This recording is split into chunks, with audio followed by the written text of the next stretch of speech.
aluno, aluna, meu nome é Angélica, sou professora de História do 5º ano e hoje nós vamos falar sobre o tempo. Vamos buscar identificar e valorizar as formas de marcação da passagem do tempo em distintas sociedades, incluindo os povos indígenas originários e os povos africanos. Para que a gente possa compreender essa importância do tempo, a história ela necessita de algumas ciências auxiliares. E uma dessas ciências auxiliares a gente chama de cronologia. Cronologia é o estudo do tempo.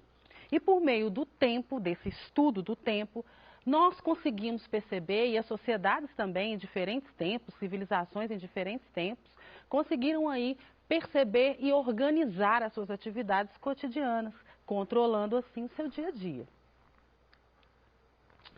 Eu pergunto a vocês, o relógio e o calendário são as únicas formas de se marcar o tempo?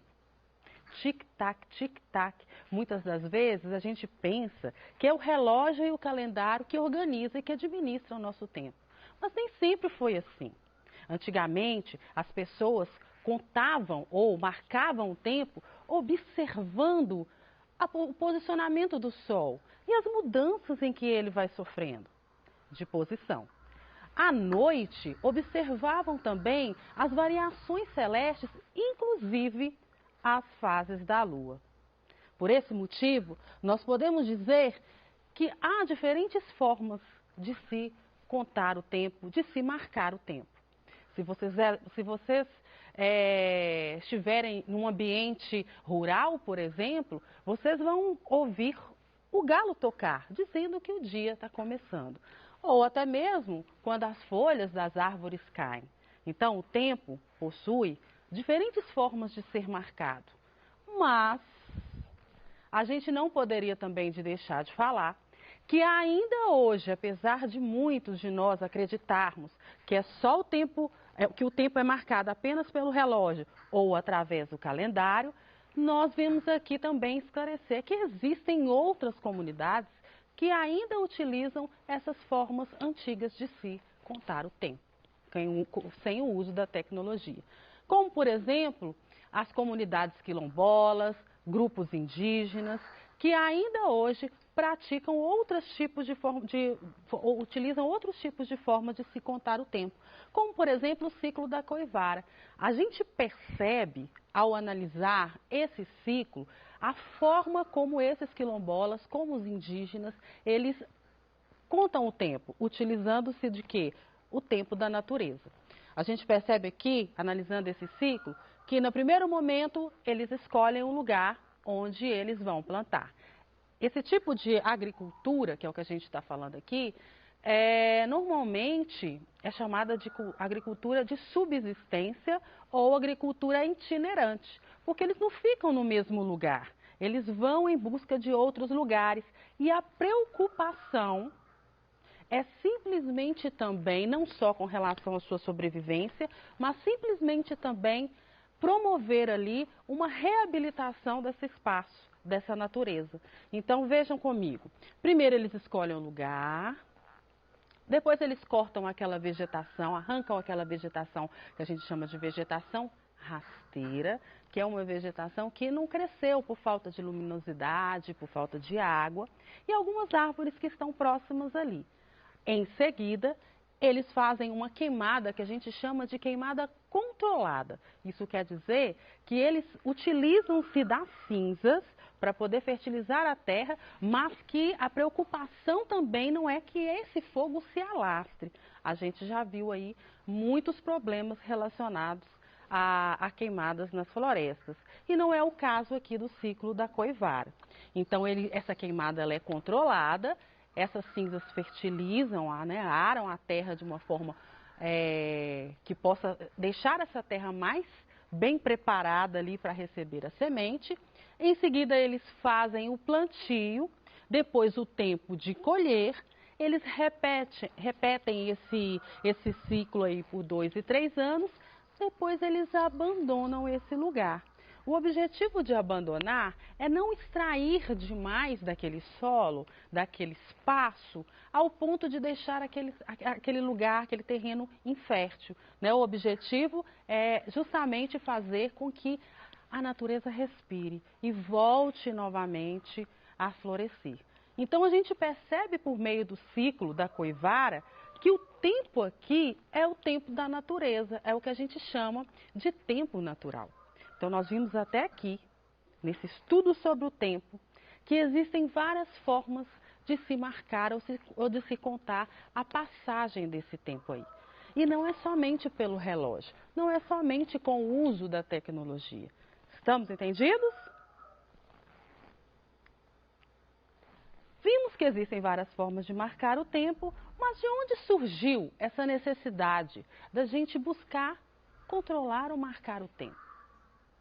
De onde surgiu essa preocupação dos homens e das mulheres em buscar marcar esse tempo?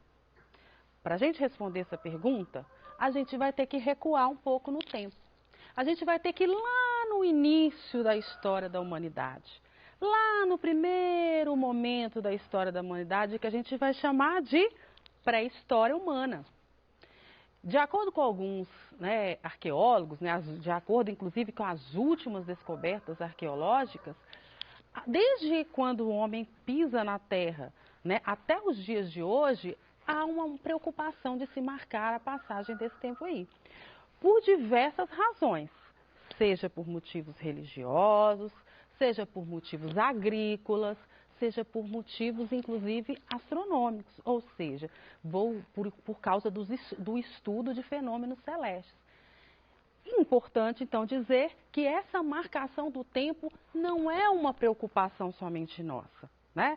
Nós temos tempo, nós temos o horário para todas as coisas. Vocês aí têm horário de acordar, horário de escovar o dente, de se alimentar, de estudar, não é assim? Assim também houve preocupação em outras civilizações, em outras sociedades ao longo do tempo. Então, por esse motivo, voltamos aqui lá na pré-história. A pré-história humana, a gente vai pegar as duas fases importantes ali da pré-história humana. A primeira se chama Paleolítico, a segunda, Neolítico. Eu trouxe duas imagens para vocês que fazem referência a esse momento da história. Nessa primeira imagem, a gente está vendo a primeira fase que se chama Paleolítico. Nessa fase, os homens, as características desses homens e dessas mulheres é que eles são caçadores e coletores. Isso quer dizer o quê, moçada? Que eles colhem da natureza aquilo que eles precisam para sobreviver. Eles ainda não são capazes, ainda não aprenderam a arte da agricultura. Eles ainda não aprenderam a produzir o próprio alimento. Então, o que eles fazem? Tiram, colhem da natureza aquilo que eles precisam para sobreviver. Ah, professora, o que o tempo tem a ver com isso? O que o tempo tem a ver com a pré-história, com o paleolítico, com os homens serem caçadores e coletores? Bem, moçada, eles tiveram que observar aqueles fenômenos naturais que se repetiam. Para poder, inclusive, observando os astros, começaram a perceber que as estações do ano iam se alterando. E essas características, que são diferentes em cada uma das estações, acabavam por fazer com que eles percebessem que os animais agiam de forma diferente.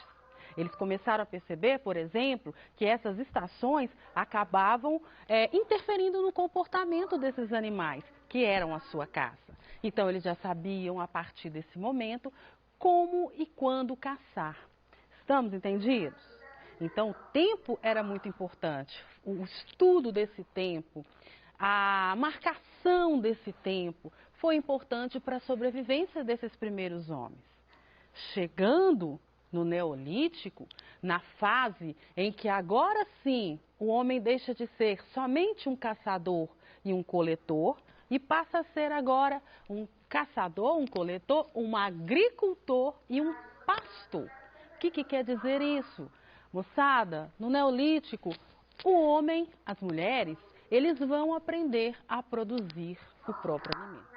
Aprendendo a produzir o próprio alimento, eles vão ter que também ter um controle do tempo ali, saber o tempo exato que eles precisavam para colher, para plantar, para colher, e isso também vai estar relacionado ao tempo da natureza, o tempo natural. Estamos entendidos? Representação de como teria sido o primeiro relógio de sol inventado pelos babilônios, levando em consideração estudos dos seus antecessores sumérios. Nós estamos falando aqui dos sumérios, são povos que nós estamos lá no período da antiguidade, da história antiga. E nesse período da antiguidade, a gente tem ali uma série de civilizações e que, como eu disse para vocês, vão estar preocupadas também com a questão do tempo. Nós temos aqui esse relógio que foi criado pelos babilônicos, né? Os babilônicos, os sumérios, eles fazem parte da civilização da Mesopotâmia, considerada o berço da civilização, uma das primeiras civilizações da humanidade. E é claro que esse relógio chamado relógio de sol existe ainda, como cada vez mais estamos longe do evento, quanto mais tempo longe do evento histórico nós estamos, mais difícil comprovação nós temos. Então não existe uma comprovação exata de que foram os babilônicos ou se foram os egípcios que criaram o primeiro relógio do sol. Então a gente costuma dizer que o primeiro relógio de sol foi criado pelos babilônicos e pelos egípcios. E esse relógio de sol, galera, na realidade, como que ele funciona? O sol vai bater nele e à medida que o sol ele vai mudando de posição, a tendência é que o tamanho da sombra também seja mudado. Cada mudança do sol, cada mudança de sombra, do tamanho da sombra, representa aí 1 hora. E assim eles foram contando o tempo, os nossos antigos foram contando o tempo para melhorar e para organizar e para controlar o seu dia a dia. Estamos entendidos? Então vamos lá, todo mundo comigo. Com o passar dos anos, muitos instrumentos para contar o tempo surgiram aí. O relógio de areia, que a gente chama de ampulheta, o relógio de sol que a gente acabou de falar, o relógio de água, que é este daqui, que tem a mesma função ali, é muito semelhante à ampulheta, que é esse relógio de areia. O relógio, então, até chegar aos modernos relógios da atualidade, que é esses relógios que a gente está mais acostumado nessa sociedade que nós vivemos, que é uma sociedade moderna. Eu trouxe para vocês aqui a história da evolução desses relógios. Trago o Egito para fazer essa homenagem para eles, com relação a essa criação aí, junto com os babilônicos, do relógio de sol e também a esse relógio de água, que a gente também chama de clepsidra. Na Europa, eu trouxe para vocês aqui perceberem a evolução desse instrumento de medir ou de contar o tempo, da ampulheta, o relógio de pêndulo, depois nós temos aí, né, o relógio de pulso, até chegar ao relógio de pulso. Da mesma forma que o relógio, nós temos também os calendários. Uma coisa que eu gostaria que vocês prestassem bastante atenção, todo mundo olhando para mim. Muitas das vezes a gente pensa que o mundo inteiro segue o mesmo calendário. Mas é muito importante que a gente saiba que cada sociedade ela vai criar o seu calendário, porque o calendário representa uma forma de se marcar o tempo. E as sociedades elas são diferentes. A história ela é muito importante num sentido. Ela nos ajuda a entender que nós vivemos num mundo diverso, num mundo múltiplo. Num mundo em que existem sociedades distintas, sociedades diferentes. E a gente, ao se aproximar dessas diferenças, o objetivo é que a gente conheça para que a gente respeite. Então, a ideia do calendário aqui é de que as sociedades, como são diferentes, vão construir calendários que são diferentes. O nosso calendário, por exemplo, o nosso calendário cristão, ele na realidade, ele tem um acontecimento histórico que marca esse calendário. Não é à toa que ele é chamado de calendário cristão, né? Que é o nascimento de Jesus Cristo. Mas será que esse evento, o nascimento de Jesus Cristo, é muito importante para, por exemplo, os judeus? Ou com relação aos muçulmanos? Galera, cada sociedade vai construir o seu calendário voltado para os eventos que são importantes para ela. Então, se eu tenho, por exemplo, o calendário dos muçulmanos, eles escolheram uma data importante para a história deles, que no caso a gente vai chamar de Hégira, que é um momento importante quando Maomé, que é o principal profeta e idealizador e criador do islamismo, ele sai, né, meio que fugido da cidade de Meca e vai até uma cidade chamada de Atribe, que a gente chama que passou a ser chamada de Medina, cidade do profeta. Esse é o evento mais importante dentro desse calendário. Então, a gente percebe que há diferenças na forma de marcação e essa forma de marcação do tempo, ela está diretamente relacionada a um evento importante que essa sociedade elegeu. Estamos entendidos com relação ao calendário? Então, vamos seguindo. Vou desafiar vocês agora. Se a gente sabe que os calendários, os relógios são uma forma de marcar o tempo, em diferentes sociedades elas vão ter marcações diferentes, eu vou pedir para que vocês façam esse exercício em casa. Criem lá o calendário de vocês, assim como eu trouxe um modelo, um exemplo aqui do calendário dos povos indígenas. Inclusive, esse calendário específico é do calendário dos Suyás, né? É um grupo de indígenas do Xingu. Né? E se vocês forem analisar cada um desses meses que estão nesse calendário, eles fazem referência ao cotidiano deles. O tempo de plantar, o tempo de colher, o tempo de caçar, a fruta mais importante daquele momento. Então, nós temos aqui um retrato daquilo que eles vivem e contando esse tempo a partir desse calendário específico. Aí eu peço a vocês, assim como os indígenas Suyás, elabora um calendário com desenhos representando uma atividade que você realiza em cada mês do ano. E vocês vão ver que bacana que vai ficar. Tá certo? Para a gente fechar aqui, né, a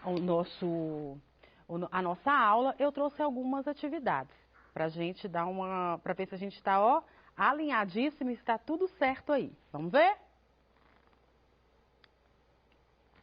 Qual a importância da cronologia para os seres humanos? A cronologia, o estudo do tempo, é aquela ciência auxiliar e que ela vai ajudar os seres humanos, as civilizações, as sociedades ao longo do tempo a organizar, a controlar o seu dia a dia, o seu cotidiano. Quais são os objetos que os seres humanos criaram para medir o tempo? Aí é fácil vocês falarem um relógio, mas a partir dessa aula eu tenho certeza que vocês vão trazer aí outros instrumentos, outros objetos. A gente pode citar o relógio de sol, que a gente falou aqui, a gente pode citar a clepsidra, que é o relógio de água, a ampulheta. E a última questão, vamos praticar mais uma? As colunas a seguir referem-se a instrumentos utilizados na contagem do tempo ao longo da história. Relacione-as. Aí eu trouxe para vocês aqui a letra A, clepsidra, B, calendário, C, ampulheta. Instrumento constituído de 2 compartimentos de vidro usado para medir o tempo, mediante a duração da passagem de uma areia finíssima. Falando em areia finíssima, nós estamos falando em ampulheta.